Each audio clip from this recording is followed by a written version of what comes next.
Assalamualaikum warahmatullahi wabarakatuh. Waalaikumsalam warahmatullahi wabarakatuh.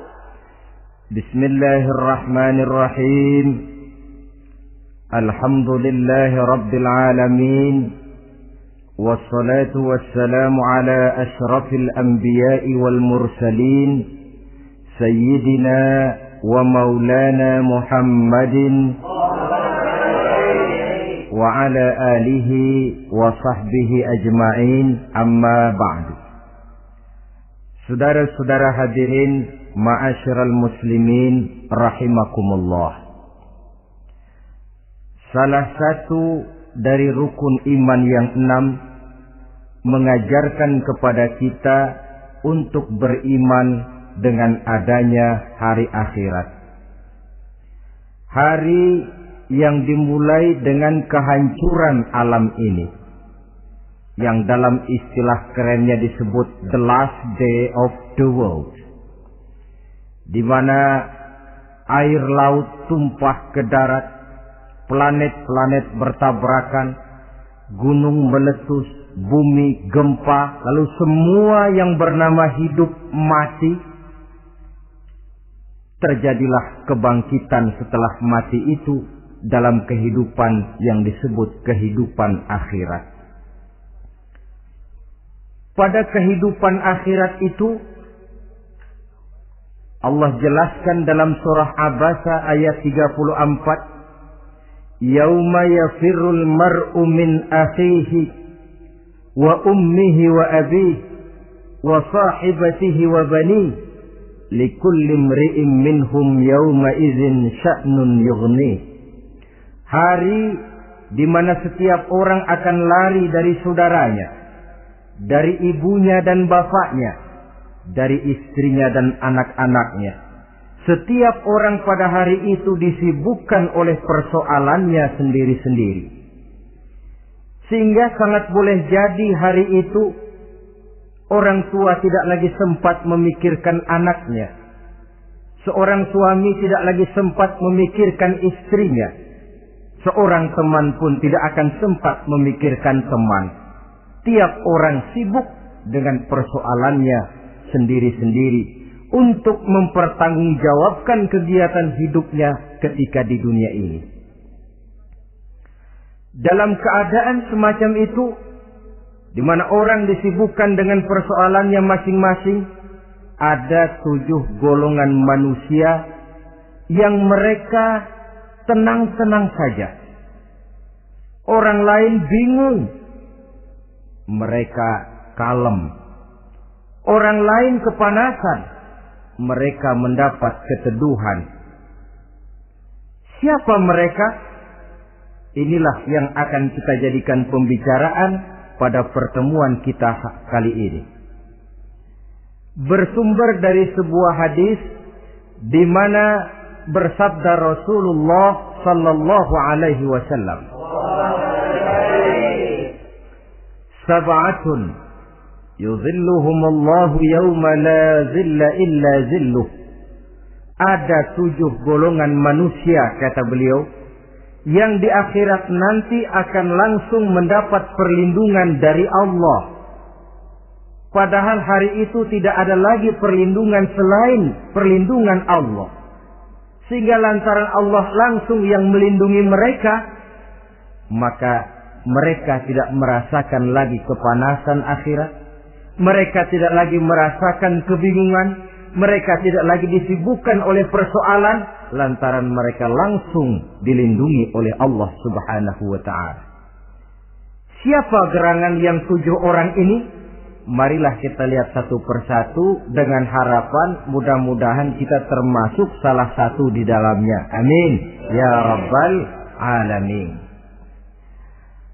Manusia pertama yang langsung mendapat perlindungan dari Allah, kata Nabi, imamun adil. Pemimpin yang adil. Siapa sih pemimpin itu? Dan apa artinya adil? Saudara hadirin, Secara umum yang dinamakan adil ialah at-tawassut bainal amraini. Orang yang pandai mengambil sikap jalan tengah dari dua persoalan yang dihadapinya. Biasanya tidak berat ke kiri, juga tidak berat ke kanan. Itu yang disebut adil.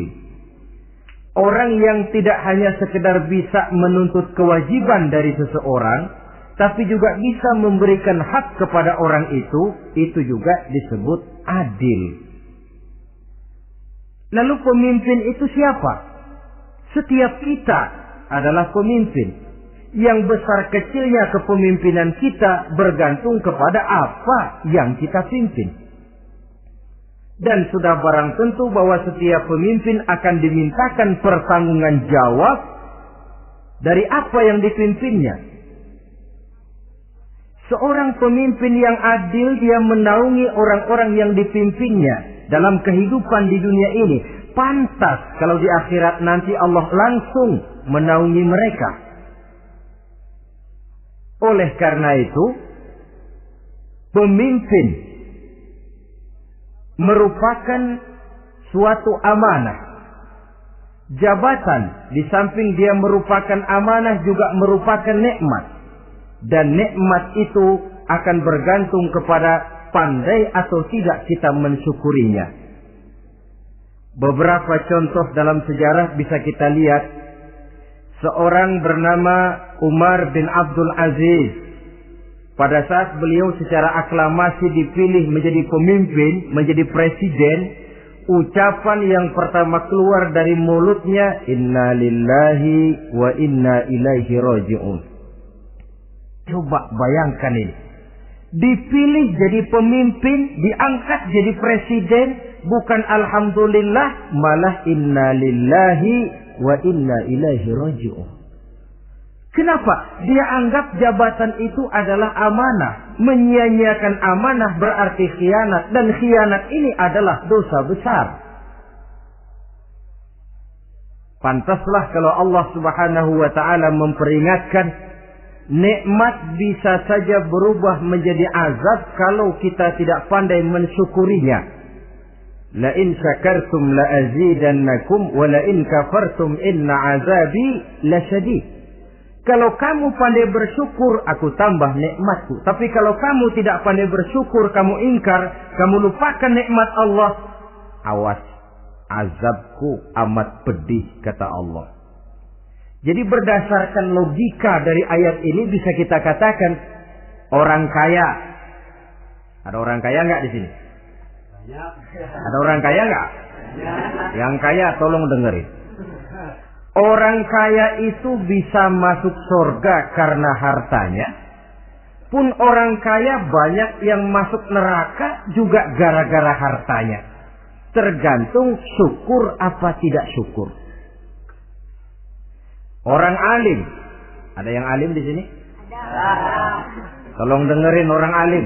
Yang ustadz, yang kiai. Orang alim bisa saja masuk surga karena ilmunya. Dan orang alim pun bisa masuk neraka karena ilmunya. Pejabat. Ada pejabat? Pejabat itu bisa masuk surga karena jabatannya. Pun pejabat itu bisa masuk neraka karena jabatannya. Bergantung syukur apa tidak. Kalau ada orang kaya, hartanya didapat dari jalan yang halal, berusaha menurut yang disyariatkan oleh Allah. Lalu hartanya itu tidak cuma untuk ditumpuk 7 turunan, namun juga berfungsi sosial. Dia bantu pembangunan masjid, dia makmurkan majelis taklim, dia santuni yatim piatu. Orang kaya macam itu dengan hartanya, insya Allah bisa sampai ke surga. Tapi kalau ada orang kaya, hartanya didapat dari segala macam cara, asal harta tercapai segala cara halal. Perlu jilat atas, perlu injak bawah, perlu sikut kiri kanan, sikut kiri kanan. Setelah dapat harta lalu pelitnya 17 setan. Tidak mau zakat, infak, apatah lagi sedekah. Orang kaya macam itu dengan hartanya bisa masuk neraka. Na'udzubillah min. Ada orang alim, dengan ilmunya dia bimbing umat. Dia katakan yang halal itu halal, yang haram itu haram. Dia katakan yang hak itu adalah hak, yang batil adalah batil. Dia tidak peduli apapun resikonya. Orang alim semacam itu dengan ilmunya bisa sampai ke surga. Tapi kalau ada orang alim, dengan ilmunya dia malah membodoh-bodohi orang yang memang sudah bodoh. Yang halal dibilang haram, yang haram dibikin remeng-remeng. Menjadi penjilat kesana kemari. Orang alim semacam itu bisa masuk neraka karena ilmunya. Begitu juga pejabat, pemimpin. Kalau dengan jabatannya sebagai pemimpin dia berlaku adil, menaungi rakyatnya. Orang besar salah dihukum, orang kecil salah juga dihukum. Tidak hanya pandai menuntut kewajiban, tapi juga pandai memberikan hak. Pemimpin yang adil semacam ini mensyukuri nikmatnya jabatannya, dia bisa sampai ke surga karena jabatannya. Tapi kalau dengan jabatannya dia berlaku sewenang-wenang, yang besar salah didiamkan, yang kecil salah segera ditegakkan hukum, hanya pandai menuntut kewajiban dari rakyatnya tapi tidak pandai memberikan hak, maka pemimpin semacam ini lantaran tidak pandai mensyukuri nikmat, bisa saja nikmat itu berubah menjadi azab. Oleh karena itu saudara-saudara, pemimpin menaungi rakyat. Pantas kalau di akhirat nanti Allah langsung menaungi beliau. Siapa pemimpin? Tiap kita. Bapak pemimpin di rumah tangganya, ibu pemimpin bagi anak-anaknya, Pak Lurah memimpin di kelurahannya, Pak Camat memimpin di kecamatannya, pemuda pemimpin bagi dirinya sendiri, akan dimintakan pertanggungan jawab. Kalian para remaja yang hadir di sini memimpin dirimu sendiri. Kau akan ditanya, tanganmu kau lebih banyak gunakan buat apa? Kakimu lebih banyak kau bawa jalan kemana? Lidahmu lebih banyak membicarakan apa? Dan hari pertanggungan jawab nanti kalian jangan berharap akan ada saksi dari luar. Saksinya anggota badan kita sendiri. Dalam surah Yasin Allah jelaskan, Al-yawma nakhtimu ala afwahihim wa tukallimuna aydihim wa tashhadu arjuluhum bima kanu yaksibun. Ada kan di surah Yasin? Ayat berapa? Pokoknya Yasin dah.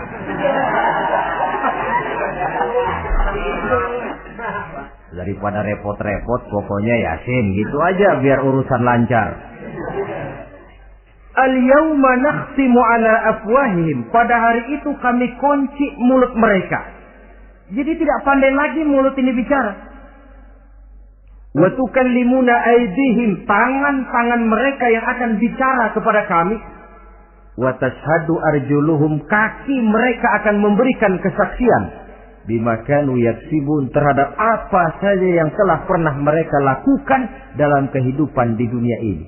Hari pertanggungan jawab. Oleh karena itu kalau kita memimpin diri sendiri, berlakulah adil kepada diri sendiri. Nah, lalu masalahnya memang kita mesti adil kepada siapa saja sih? Ada 3 hal pokok yang kita harus berlaku adil. Pertama, adil kepada Allah. Yang kedua, adil kepada sesama makhluk. Dan yang ketiga, adil kepada diri sendiri. Adil kepada Allah artinya apa? Mendahulukan hak Allah daripada kepentingan pribadi. Kalau sudah datang waktu sholat asar misalnya, walaupun sedang enaknya latihan voli, berhentilah dulu sebentar. Sholat kita adil kepada Allah. Adil kenapa? Dalam contohnya dengan sholat misalnya. Sholat itu kan sehari semalam 5 waktu yang wajib. Betul apa betul? 5 waktu. Lah sholat itu, kalau sholat bagus, taruhlah 7 menit. Kalau sholatnya itu kilat, 4 menit. Ada lagi yang kilat khusus, nggak pakai perangko, 2 menit barangkali selesai. Taruhlah 5 menit kita ambil yang bagus. Kalau 5 waktu kali 5 menit kan cuma 25 menit. Sementara Allah memberikan kita hidup ini 24 jam sehari semalam. Cuma 25 menit diminta untuk ibadah kepadanya. Tidak sanggupkah kita berlaku adil? 25 menit ini untuk menghadapmu ya Allah. Sementara engkau telah memberikan resannya 23 jam 35 menit untuk hidup. Dalam sehari semalam. Mendahulukan hak Allah daripada kepentingan pribadi. Adil kepada Allah. Adil kepada yang kedua, adil kepada sesama makhluk. Adil kepada manusia, adil kepada binatang, adil kepada alam. Yang kalau prinsip keadilan itu kita langgar akan membawa efek bagi diri kita juga. Manusia sekarang kan tidak adil kepada alam. Misalnya apa? Hutan ditebangi secara liar. Gunung-gunung menjadi gundul. Akibatnya ketika turun hujan terjadi erosi. Banjir melanda kemana-mana. Tanah longsor terjadi. Akibatnya terkena manusia juga kalau mereka sudah tidak menjaga keseimbangan alam ini. Adil kepada orang lain. Apakah itu namanya tetangga, teman, keluarga. Dan yang ketiga, adil kepada diri sendiri. Bagaimana pengertiannya? Mata ini punya hak untuk tidur. Begadang terus tiap malam, tidak adil kepada mata. Nah, ini yang ketawanya paling kencang pasti tukang begadang ini.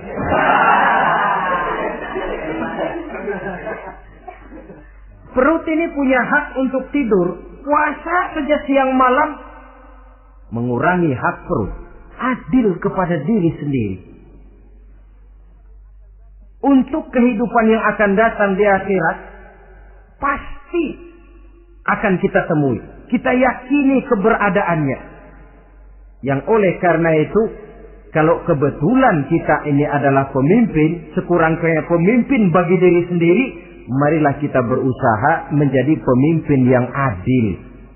Supaya nanti di akhirat, Allah Subhanahu wa ta'ala memberikan perlindungan langsung kepada kita. Amin. Ya Rabbal Alamin. Ini yang pertama. Lalu yang kedua, orang yang akan langsung mendapat perlindungan dari Allah, syab nasha'a fi ibadatillah. Orang muda yang tekun beribadah kepada Allah. Anak muda yang rajin ibadah. Kenapa kok Nabi bilang anak muda, bukan orang tua? Apa orang tua yang rajin ibadah Allah enggak senang? Tentu Allah senang. Cuma Allah lebih senang lagi kalau ada anak muda yang rajin ibadah. Sebab apa? Kondisi psikologis. Kalau ada orang tua rajin ibadah itu mah pantas. Emang udah waktunya. Ada orang sembayangnya rajin, masuk masjid, masuk maghrib, keluar isya, malam tahajud, tahlilnya mantap. Umurnya berapa? 70. Enggak istimewa. Itu memang sudah mestinya. Lagian kalau sudah 70 masih bandel aja, kapan mau taubat? Tapi kalau ada anak muda, darahnya masih mengalir dengan panas, dia masih berusaha mencari bentuk-bentuk kepribadian dalam dirinya. Dia masih mudah terpengaruh oleh lingkungan, tapi dia sanggup memblokir itu, disalurkannya di jalan Allah. Dia tekun beribadah. Allah cinta betul pemuda semacam itu. Sehingga nanti di akhirat mereka langsung mendapat perlindungan dari Allah Subhanahu wa ta'ala. Selalu pembangunan yang mengarah kepada modernisasi diikuti dengan proses pergeseran nilai. Dalam kondisi semacam ini, kehidupan remaja, pemuda yang masih mencari identitas dan pembentukan kepribadiannya mudah terpengaruh oleh hal-hal yang ada di sekelilingnya.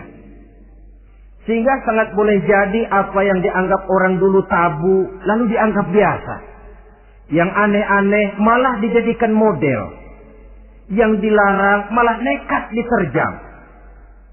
Di mana norma dan kaedah-kaedah moral tidak lagi mendapat perhatian yang wajar. Dalam kondisi semacam ini terjadilah proses peluncuran moral. Dan hampir di mana-mana kehancuran suatu bangsa dimulai dengan kehancuran moral daripada generasi mudanya. Oleh karena itu pemuda yang tekun ibadah ini sangat positif dampaknya dalam kerangka pembangunan umat.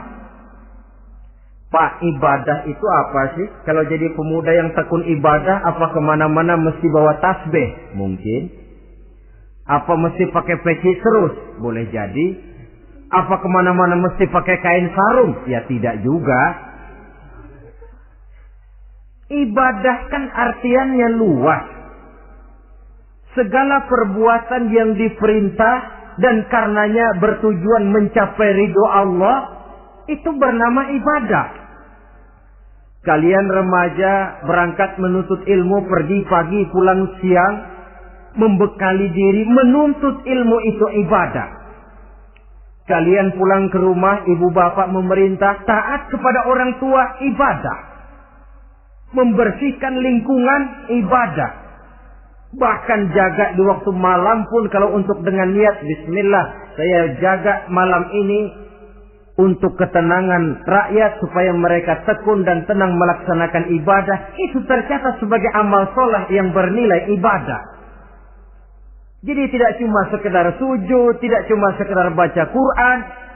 Seluruh aspek kehidupan manusia yang diperintah Allah dan yang bertujuan mencari ridho Allah, itu bernilai ibadah. Pemuda yang tekun melaksanakan ibadah kepada Allah. Apalagi terutama adik-adik remaja yang hadir pada kesempatan ini. Masa muda itu masa yang paling indah memang. Sampai orang Kulon bilang, there is not delightful memorize. Iya, Barat itu kan Kulon. Saya lebih senang pakai orang Kulon saja. There is not delightful memorize and then the youth moment. Bahwa tidak ada masa yang lebih indah selain masa muda. Tapi masa muda yang katanya indah itu sebentar. Sebentar sekali. Kalau kita tidak pandai memanfaatkannya dengan sebaik-baiknya, boleh jadi dia akan hilang tanpa sesuatu yang ada artinya buat hari depan. Dan hari depan itu sebagian besar ditentukan oleh masa muda sekarang ini. Karena itu kepada yang muda saya berpesan, pergunakanlah masa muda itu dalam ketekunan beribadah kepada Allah. Ibadah dalam artian yang seluas-luasnya. Jangan seperti pepatah orang, kelapa muda katanya kupas-kupasin, kelapa tua tinggal batoknya. Selagi muda puas-puasin, udah tua tinggal bongkoknya. Iyalah, kalau dipuas-puasin dalam arti yang positif, boleh. Mumpung masih muda, puas-puasin nuntut ilmu. Mumpung masih muda, puas-puasin ibadah. Mumpung masih muda, puas-puasin berbakti kepada kedua orang tua. Puas-puasin dalam artian yang positif tentu saja bagus. Tapi kalau puas-puasin dalam arti menghambur umur untuk sesuatu yang mubazir, bergadang di pinggir-pinggir jalan, lalu mulai berkenalan dengan morfin, narkotik, ganja, terperangkap oleh budaya-budaya modern yang menyesatkan, terpancing oleh model-model baru yang kelihatannya menarik tapi sebenarnya tidak bermanfaat. Entah pada akhirnya akan mendatangkan penyesalan kepada kita saja. Coba, belakangan ini saya dengar di Jakarta akan ada satu festival yang disebut Festival Ngeceng.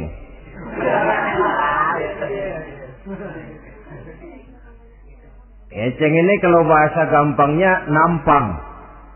Jadi itu biasanya muda-mudi diri di pinggir-pinggir jalan, pakai kacamata hitam, pakaian warna-warni, rambut dicat sedemikian rupa supaya menarik perhatian. Mereka diri di pinggir-pinggir jalan, nampang, istilah ngepopnya ngeceng katanya. Oh, ini mau diadakan festival, secara langsung atau tidak, festival ini kan mempopulerkan ngeceng jadinya. Yang tadinya orang awam nggak kenal, lantaran diangkat ke permukaan jadi terkenal. Kalau sudah terkenal lalu jadi mode, kalau sudah jadi mode, latahan. Boleh jadi nanti akhirnya ngeceng masuk desa. Bukan cuma sekedar ABRI masuk desa, bukan cuma sekedar koran masuk desa, ngeceng pun bisa saja masuk desa.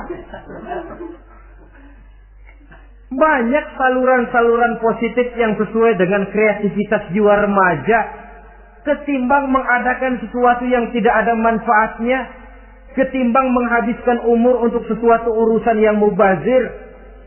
Sedangkan umur bukan jatah gratis tanpa batas waktu. Ada pertanggungan jawab. Umurmu kau habiskan di mana? Masa mudamu kau selesaikan di mana? Itu akan dimintakan pertanggungan jawab. Nah, pemuda yang tekun ibadah kepada Allah, dampak positifnya apa? Dia punya sandaran vertikal kepada Allah. Jiwanya besar, jiwanya mandiri. Dan ini yang kita perlukan. Pemuda yang siap jadi pelopor, bukan pengekor. Pemuda yang sanggup mandiri dan bukan membanggakan keturunan leluhurnya. Kata pepatah, wa khairun nasi zu syarafin qadimin aqama li nafsihi syarafan jadida. Wa syarrun nasi zu khumulin idza fakhartahum zakarul jaduda. Generasi yang baik adalah generasi yang punya kejayaan masa lalu, dan buat mereka sendiri mereka mampu mendirikan kejayaan yang baru. Artinya nenek moyangnya memang orang-orang terhormat, tapi dia mampu mandiri mendirikan kehormatan itu bagi pribadinya.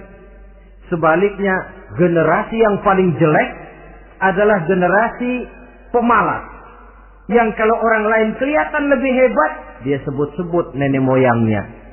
Lu sih belum apa-apa, bapak gua dong. Bapak gua katanya. Lu sih belum apa-apa, om saya dong. Tante saya dong.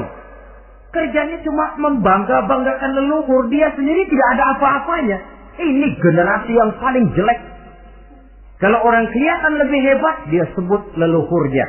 Sementara dia sendiri nol nilainya, tanpa ditunjang oleh fasilitas leluhurnya.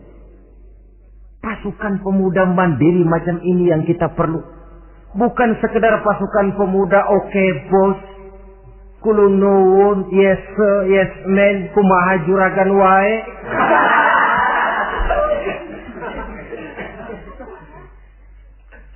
Dan terus terang kita miskin dengan pemuda yang mandiri, yang punya kepribadian, yang berani berkata ya terhadap yang benar, dan berani berkata tidak terhadap yang tidak benar. Dari mana ini didapat? Sandaran vertikal dalam bentuk ibadah kepada Allah akan memantapkan jiwa, membersihkan hati, sehingga dia akan berfungsi seperti radar. Sandaran vertikalnya cuma kepada Allah. Inilah dampak positifnya. Karena itu, tentu saja kita berharap sekurang-kurangnya pemuda-pemudi yang hadir pada kesempatan ini menjadilah pemuda-pemudi yang tekun beribadah kepada Allah. Amin. Amin. Nah, baiklah ya. Itu tadi yang kedua. Kita lanjutkan sekarang yang ketiga. Orang yang akan langsung mendapat perlindungan dari Allah. Kata Nabi, rajulun qalbuhu mu'allakun bil masjid. Seseorang yang hatinya selalu terpaut kepada masjid. Apa arti terpaut kepada masjid ini? Apa orang yang gak pernah keluar-keluar dari masjid? Tentu saja bukan. Apa gunanya di dalam masjid terus kalau kerjanya cuma tidur doang? Maksud terpaut kepada masjid ini, hatinya selalu berpikir bagaimana memakmurkan masjid. Jasadnya boleh saja ada di kantor, boleh saja ada di pasar, boleh ada di sawah, boleh ada di ladang. Tetapi hasil daripada usahanya dia lalu berpikir bagaimana memakmurkan masjid. Sebab apa? Masjid merupakan center of activity, pusat daripada kegiatan umat. Kalau kita lihat fungsi masjid di zaman Rasul, Di masjid beliau berdakwah, di masjid beliau mengatur negara, di masjid beliau mengadakan perundingan, di masjid beliau bermusyawarah dengan para sahabat. Pusat daripada kegiatan umat. Dan memakmurkan masjid ini dasarnya tidak lain karena iman kepada Allah. Prinsipnya bagaimana kita menghidupkan masjid dan bukan mencari hidup di masjid. Kalau sudah prinsipnya dibalik, bukan menghidupkan masjid tetapi mencari hidup di masjid, saya khawatir masjid akan ambruk. Nyatanya kadang-kadang masjid kita ini fungsinya belum maksimal. Kadang-kadang ada kok masjid yang bukanya cuma seminggu sekali. Jumat pagi jam 9 masjid buka, Jumat jam 2 tutup, buka-buka lagi Jumat depan. Seminggu sekali. Kelemahan lainnya manajemen masjid, terus terang sajalah kita bicara. Kadang-kadang pengelolaannya ketua masjid bapaknya, khatib mantunya, sekretaris ponakannya, imam Bilal cucunya. Gak ada orang lainnya. Ya kalau bagus kepengurusannya tidak apalah.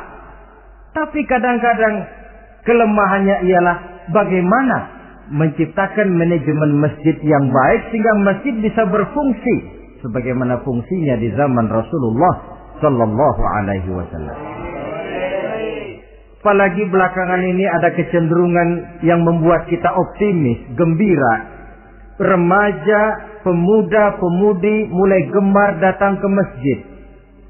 Berkumpul membentuk remaja masjid, remaja musola, mengadakan kegiatan majelis taklim yang mingguan, yang bulanan, aksi sosial, yang semuanya bermuara dari kehidupan masjid. Sesuatu yang menggembirakan. Dan sudah sepatutnya para pengelola masjid membuka pintu untuk bisa mengatur masjid menurut manajemen yang diharapkan oleh umat. Karena bagaimanapun di masjid dua jalur komunikasi, bahasa kerennya two-way traffic communication, itu bisa kita laksanakan. Yaitu hablum minallah wa hablum minan nas.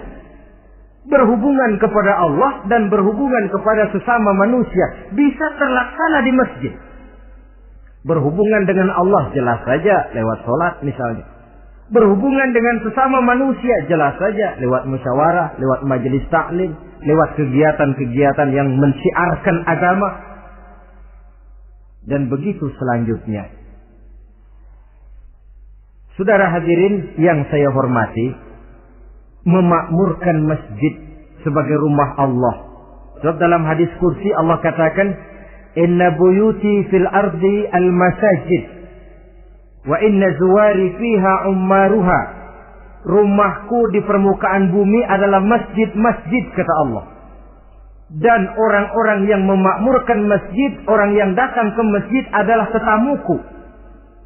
Kalau Allah memerintahkan kita menghormati tamu, tentu Allah lebih tahu bagaimana menghormati tamunya sendiri. Allah mengajarkan kita, hormatilah tamumu. Sekarang kita yang menjadi tamunya Allah dengan datang ke masjid, dengan memakmurkan masjid, Allah lebih tahu menghormati tamunya. Ini yang ketiga. Yang keempat, hadirin, orang yang langsung mendapat perlindungan dari Allah itu rajulani tahabba fillahi ijtama'a alaihi wa tafarraqa alaihi. Dua orang yang menjalin persaudaraan, yang bertemu dan berpisah karena Allah. Bersaudara karena Allah. Bukan karena orang punya pangkat tinggi lalu kita temani, bukan karena orang kaya lalu kita dekati, tetapi karena Allah. Kau di jalan Allah, mari kau saudara saya. Kau keluar dari jalan Allah, maaf sajalah, bawalah dirimu sendiri, saya akan membawa diri saya. Lebih baik sendiri daripada berteman jahat. Berdua memang lebih baik daripada sendiri, tapi sendiri lebih baik daripada berteman jahat. Maksudnya apa ini? Sederhana. dalam benci, sederhana dalam cinta. Ukurannya Allah. Al-Quran mengisyaratkan, wa asa an tuhibbu syai'an wa huwa syarrul lakum, wa asa an takrahu syai'an wa huwa khairul lakum. Sangat boleh jadi, kata Allah, kamu menyenangi sesuatu padahal akibatnya tidak baik bagi kamu. Dan sangat boleh jadi kamu membenci sesuatu padahal akibatnya baik bagi kamu. Nah, mari kita lihat. Kalau orang bersaudara cuma karena temannya itu punya pangkat tinggi, saya yakin kalau temannya pensiun, persaudaraannya akan selesai sampai di situ. Kalau kita mencari teman cuma karena dia kaya, satu saat dia jatuh bangkrut, jatuh miskin, persaudaraan akan selesai sampai di situ. Tapi kalau karena Allah yang bisa memisahkan kita apabila orang sudah keluar dari jalur yang diridhoi oleh Allah Subhanahu wa taala. Oleh karena itu, kepada semua hadirin, mari menjalin persaudaraan dalam bentuk ideal yang diajarkan oleh Islam, nilai persaudaraan yang diikat oleh akidah. Kalaupun harus benci, bencilah sederhana, tidak habis-habisan ngebenci orang. Kalaupun harus cinta, cintalah sederhana. Boleh jadi yang hari ini kita benci bukan main, besok kita senangi. Mungkin yang hari ini kita cintai mati-matian, besok sudah berubah menjadi yang kita benci. Sederhana saja, tidak usah berlebih-lebihan. Kalau nilai persaudaraan yang diajarkan ini bisa kita wujudkan, persaudaraan yang diikat dengan nilai akidah, maka dari persaudaraan semacam itu, insya Allah kita bisa berbuat banyak untuk kepentingan diri, keluarga, masyarakat kita pada umumnya. Ini kelompok yang keempat.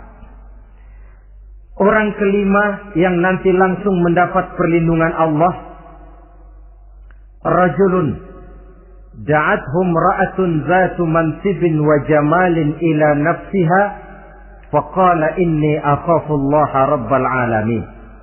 Seorang laki-laki, kata Nabi, yang dipanggil oleh perempuan cantik.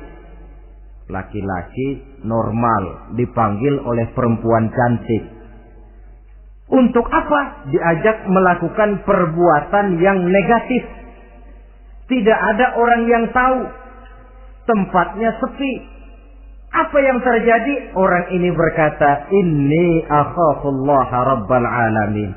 Maaf saja, saya takut kepada Allah. Orang yang bermoral nanti di akhirat langsung dilindungi oleh Allah. Tidak mudah jatuh oleh bujuk rayu. Tidak mudah terpesona oleh wajah-wajah yang menggiurkan. Seperti dalam sejarah yang terkenal itu Nabi Yusuf alaihi salam. Kenal kan Nabi Yusuf? Nabi Yusuf itu bekerja di istana Kitfir. Kitfir ini punya istri namanya Zulaikha. Orangnya cantik. Diam-diam Zulaikha ini rupanya naksir sama Yusuf. Satu hari suaminya tidak ada di rumah, pintu dikunci-kunciin. Setelah pintu semua terkunci, dia panggil Nabi Yusuf, "Hai salah, Yusuf, sini." Kata Yusuf, "Mau ngapain?" "Pokoknya sini." "Iya, mau ngapain?" "Iya, kayak orang-orang, ngapain sih?"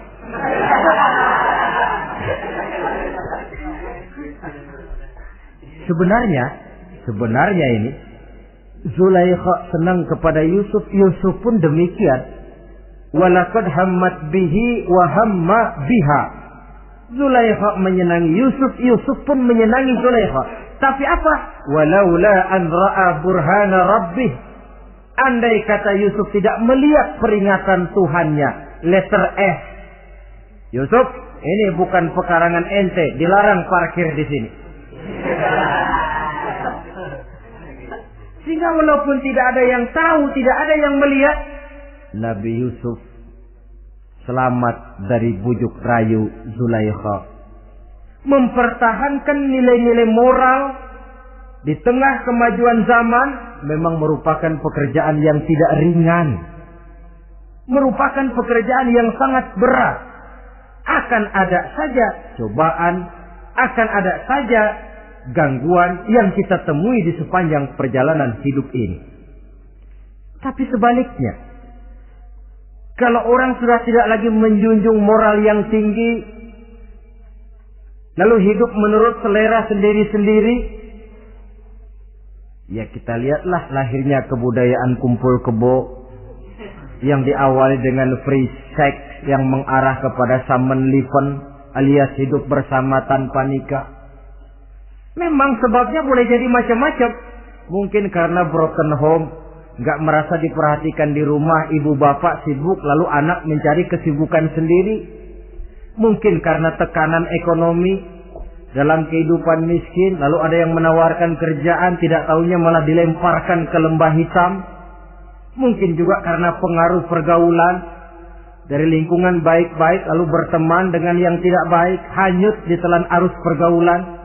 Mungkin juga pengaruh kebudayaan yang dia tonton, buku yang dia baca, film yang dia lihat, ikut mewarnai dan membentuk kepribadiannya. Tapi apapun alasannya, satu hal yang jelas, semuanya berangkat dari rapuhnya pegangan orang kepada nilai-nilai agama. Sebab sumber nilai moral yang tertinggi tidak lain agama adanya. Intinya apa? Intinya tidak lain, orang yang beragama itu meyakini bahwa kemanapun dia pergi, dimanapun dia berada, Allah selalu melihat yang dia lakukan. An ta'budallaha ka'annaka tarahu fa illam takun tarahu fa innahu yaraka. Begitu yang kita pelajari dalam ihsan. Engkau beribadah kepada Allah seolah-olah kau lihat Allah. Kalaupun Allah tidak kau lihat, yakinlah Allah melihatmu. Jadi kalau saya sendiri, yang kedua itu Allah. Dibujuk rayu oleh cewek cakep, ayo dah bang, gak ada orang, kita cuma berdua. Dia bilang enggak, kita enggak berdua, bertiga. Berdua bang, bertiga. Yang ketiga siapa? Lu, gue, Allah, tiga.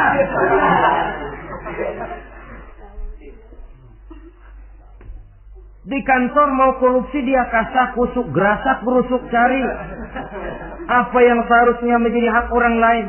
Tidak ada yang lihat, tapi dia tidak sendiri. Saya berdua. Yang kedua, Allah.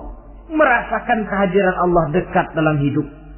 Nilai moral semacam ini menyelamatkan masyarakat. Pantas kalau orang semacam ini di akhirat nanti langsung mendapat perlindungan dari Allah Subhanahu wa ta'ala. Karena itu terutama adik-adik remaja yang hadir, sebenarnya yang paling mahal dalam hidupmu adalah harga dirimu. Kalau itu sudah terjual dan tergadai, apalagi yang bisa kau banggakan dalam hidup ini? Titel yang berenteng barangkali, harta yang banyak, mobil yang serba berkilat barangkali. Tidak akan banyak manfaatnya kalau sudah dimulai dengan kehancuran daripada harga diri. Tidak ada yang lebih mahal daripada harga diri. Jagalah itu baik-baik. Pelihara nilai-nilai moral. Makin pandai kau jaga diri, insya Allah makin mahal hargamu.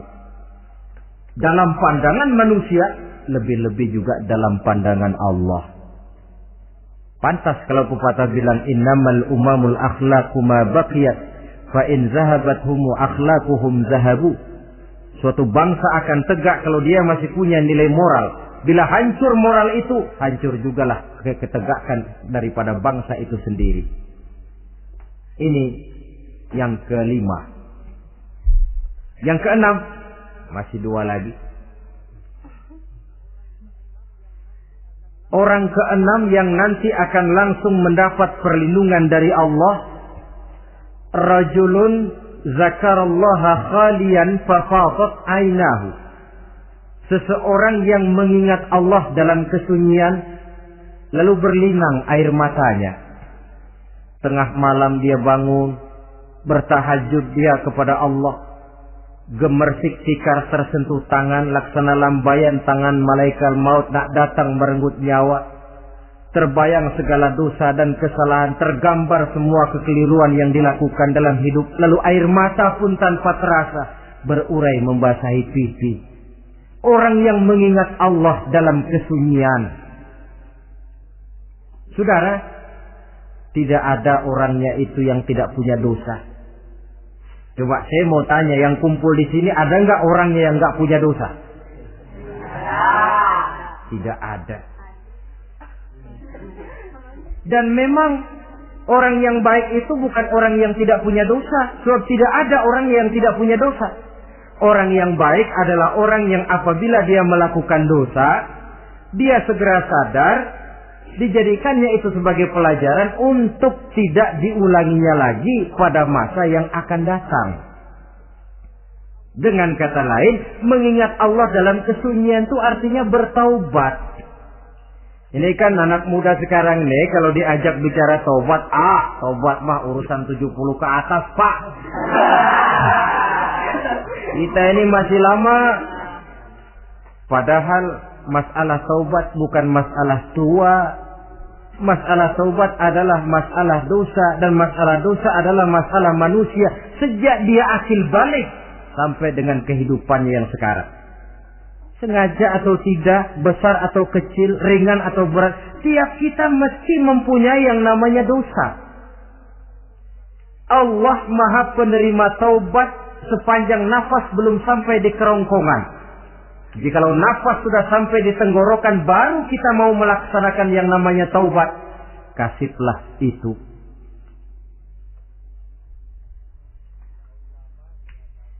Para ulama mengatakan, la saghair ma'al istimrar wala kabair ma'al istighfar.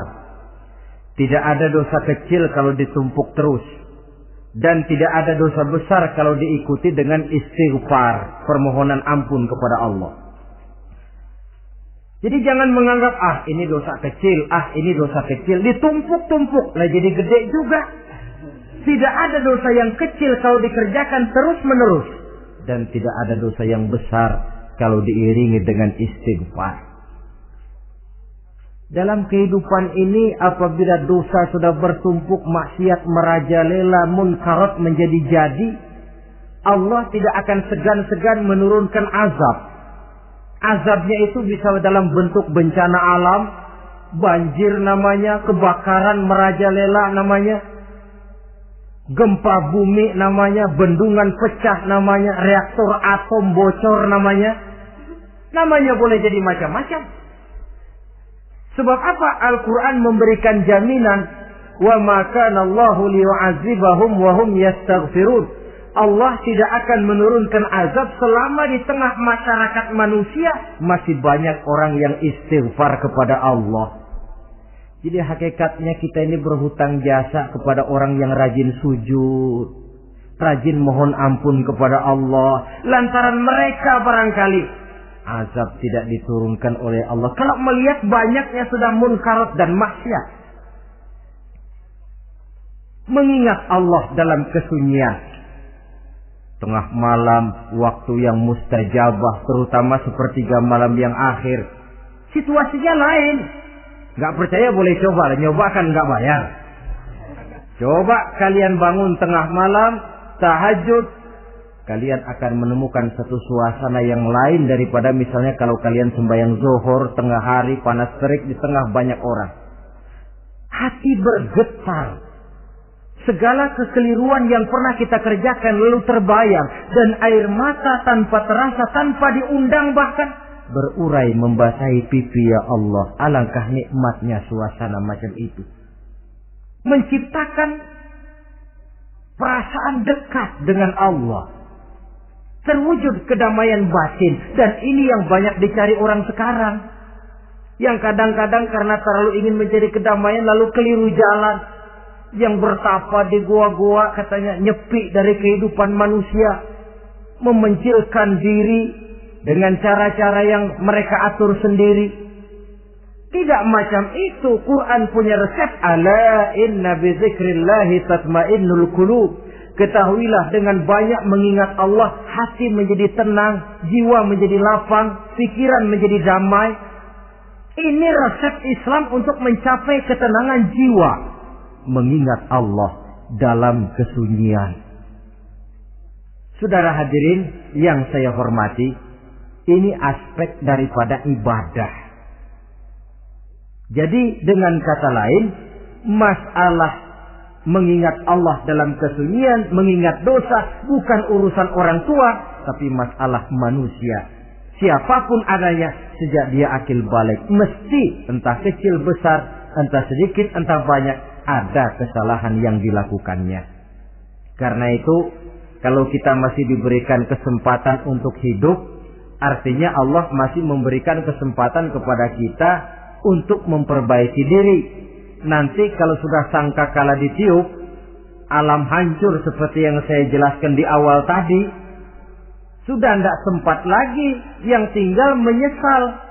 Ada yang meratap lalu berkata, ya laitani kuntu turaba. Dalam Quran, aduh, andai kata kita bisa balik jadi tanah aja dah dulunya, jangan jadi orang.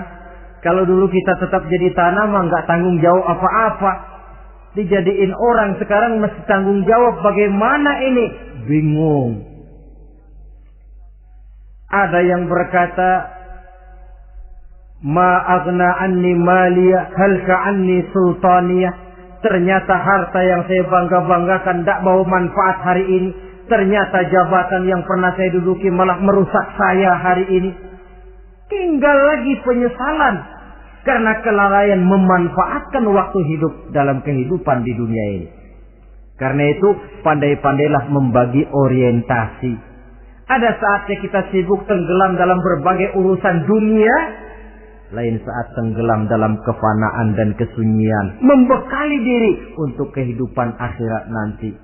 Sebentar meninggalkan dunia, rekes kepada Allah, mi'raj, naik menghadap Allah, supaya terwujud keseimbangan untuk mencapai fid dunya hasanah wa fil akhirati, kebahagiaan dan kebaikan di dunia maupun di akhirat nanti. Inilah golongan yang keenam. Orang yang langsung mendapat perlindungan Allah, yang mengingat Allah dalam kesunyian. Yang ketujuh, yang terakhir, orang yang langsung mendapat perlindungan dari Allah di akhirat nanti, rajulun tasaddaqa bi sadaqatin fa akhfaha hatta la ta'lama shimaluhu ma tunfiqu yaminuhu. Seseorang yang bersedekah, lalu dia ikhlas dengan sedekahnya sehingga tangan kirinya tidak tahu apa yang diberikan oleh tangan kanannya. Orang yang pemurah, orang yang menyadari bahwa apapun yang dia punya dalam hidup ini cuma sekedar titipan. Fungsinya lalu seperti keran, menyimpan air tapi untuk disalurkan lagi kepada orang yang memang memerlukannya. Alangkah nikmatnya kalau Allah memberikan kepercayaan kepada kita untuk menjadi penyalur, distributor rezeki. Kalau kita ingat kemari, berpikir ke sini, kita tidak akan sayang lagi. Enak saja yang peras keringat banting tulang cari rezeki saya, sampean datang-datang mau minta.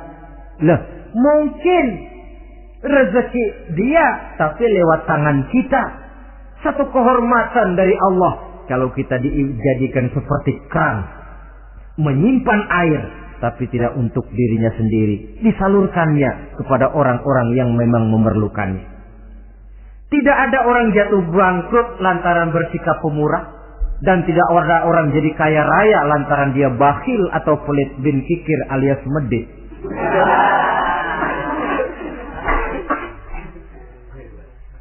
Dalam kitab Riyadhus Shalihin kita baca, tiap pagi ke alam ini turun 2 malaikat. Cuma kita nggak tahu. Dua-duanya berdoa. Yang sebelah kanan berdoa, yang sebelah kiri berdoa. Kata yang sebelah kanan doanya tiap pagi ini. Kata yang malaikat yang satu dia berdoa, Allahumma a'ti munfiqan khalafa.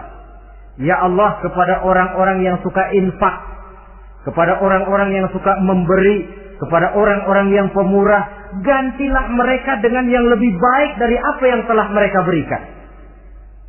Lalu malaikat yang satu berdoa, Allahumma a'ti mumsikan talafa. Ya Allah, kepada orang-orang yang mumsik, bakhil, kikir, berilah mereka kerusakan dan kebinasaan di dalam harta mereka. Maka lihat sajalah, orang kaya tapi pelit, ada saja jalan yang kira-kira duitnya bakalan jadi keluar dan gak ada pahalanya. apa kena musibah, lalu berobat sekian juta, apa kemalingan, apa ditipu orang. Ada saja cara duitnya keluar yang gak ada pahalanya. Inilah prinsipnya. Allah mencintai orang pemurah. Dalam hadis qudsi, uhibbu ahlas sakha wa hubbi lil faqiri sakhi asyad. Aku cinta kepada orang yang pemurah, tapi aku lebih cinta kepada orang miskin yang pemurah. Orang kaya pemurah Allah cinta, orang miskin pemurah Allah lebih cinta. Kenapa? Nilainya lain. Orang kaya sedekah 500, orang miskin sedekah 500, sama 500 ya, tapi saya yakin pahalanya lebih besar buat si miskin. Kenapa? Buat orang kaya 500 apa artinya? Sekelebatan. Buat si miskin 500 dia mesti peras keringat banting tulang. Tapi dia berani memberi seperti beraninya orang kaya. Nilai ini yang dilihat oleh Allah.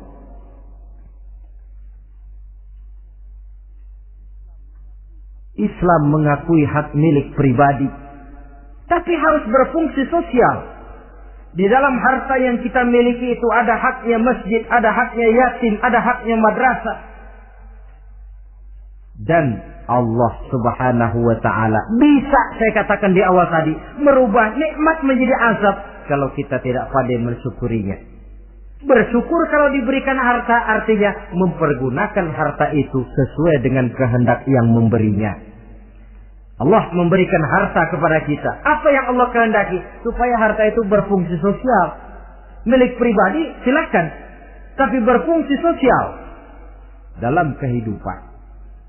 Kita terus terang saja, umat Islam ini bukan tidak punya potensi, tapi tidak pandai menginventarisir potensi. Apa tidak ada orang Islam yang kaya? Banyak.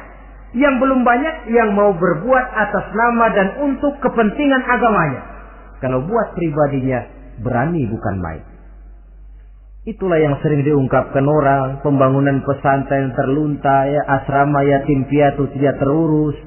Ada orang membangun masjid, meletakkan batu pertama sekaligus jadi batu terakhir. Setelah itu la yamutu wa la yahya, mau dibilang hidup tidak kelihatan geraknya, mau dibilang mati pun tidak ketahuan kuburannya. Kurangnya kesadaran akan arti amanah dan titipan dari Allah. Lahirlah korun-korun abad 20. Kalian tahu sejarah korun? Saking kayanya korun, kunci gudang hartanya itu saja onta yang bawa. Itu baru kunci itu. Onta yang bawa. Ketika orang tanya, "Anna laka hadza ya korun?" Hartamu begini banyak, dari mana kau dapat korun? Ya saya usaha, tidak ada hubungannya sama Tuhan katanya. Apa yang terjadi? Lantaran kekurang ajarannya melupakan nikmat. Korun dan seluruh harta bendanya ditenggelamkan Allah oleh gempa bumi. Makanya orang sekarang kalau dia macul ketemu harta, apa katanya? Gue dapat harta karun. Peninggalan si korun itu barangkali dahulunya. Saudara-saudara, oleh karena itu, kalau kita oleh Allah diberikan amanah berupa harta, pandailah bersyukur dan jadilah orang yang ikhlas dalam bersedekah. Nah, inilah pertemuan kita pada kali ini. Walaupun singkat, mudah-mudahan sekali lagi kita termasuk salah satu di antara 7 golongan yang di akhirat nanti langsung mendapat perlindungan dari Allah. Terima kasih banyak atas segala perhatian. Mohon maaf atas segala kekurangan. Usikum wa nafsi bitaqwallah. Wassalamualaikum warahmatullahi wabarakatuh.